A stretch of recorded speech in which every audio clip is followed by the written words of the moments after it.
দেখছো এখন জামা কাপড় পরে কিন্তু এখানে রান্না করছি। আসলে ব্যাপারটা হচ্ছে কোথাও যাবো লাই, এক জায়গায় গেছিলাম, সেখান থেকে চলে এসেছি। এবার চলে এসে দেখছি প্রচন্ড জোর খিদা পাওয়া গেছে, কিন্তু ঘরেতে মোটামুটি রান্না রয়েছে, কিন্তু আমার মনের মতো লেইতে, এই জন্য কি করলাম, ফ্রিজ থেকে একটা ইলিশ মাছ বার করে নিলাম।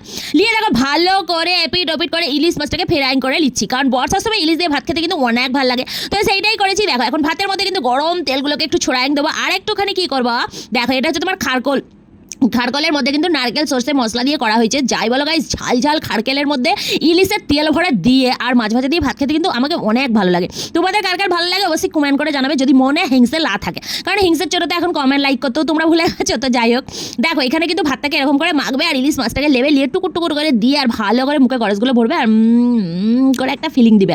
শোনো, মাছ দিয়ে আর করলা দিয়ে ভাত খেতে তো অনেকই ভালো লাগছে, কিন্তু তোমরা তো জানো আমি খেতে অনেক ভালোবাসি। তো শুধু এইটা দিয়ে কিন্তু আমার মন ভরবে। আর দেখো মাছের ভেতরটা দেখে নিশ্চয়ই তোমাদের মনে হচ্ছে যে কি সুন্দর খেতে। আর সত্যি বলতে গেছে মাছটা কিন্তু খেতে অনেকই ভালো ছিল। যাই হোক, বাজার এলাকায় গিয়ে একবার কমেন্ট করে আসবে যে তোমার মাছটা কিন্তু খুবই ভালো ছিল।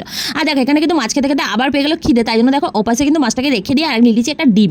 এবার দেখো ডিম দিয়েও ভাত পাখি কিন্তু খাচ্ছি আর তোমাদের সাথে শেয়ার করে দিচ্ছি। তোমরা কিন্তু ভালো করে দেখো যে ডিম দিয়ে কীভাবে ভাত পাখি খেতে হয়। এবার তোমাদের যদি কারো খেতে খেতে কিন্তু চলে এসেছিল একটা পার্সেল, এবার পার্সেলটা নিয়ে চলে এলাম, অনেক আনন্দ হচ্ছে। দেখো কিন্তু এবার এই পার্সেলের ভেতর কী আছে এটার জন্য তোমাদেরকে ওয়েট করে থাকতে হবে, পুনমকে ফলো করতে হবে, কারণ পুনম নেক্সট ভিডিওতে তোমাদেরকে দেখাই দেবে যে এই পার্সেলে করে আসলে কী এসেছিল। চলো টাটা, বাই বাই।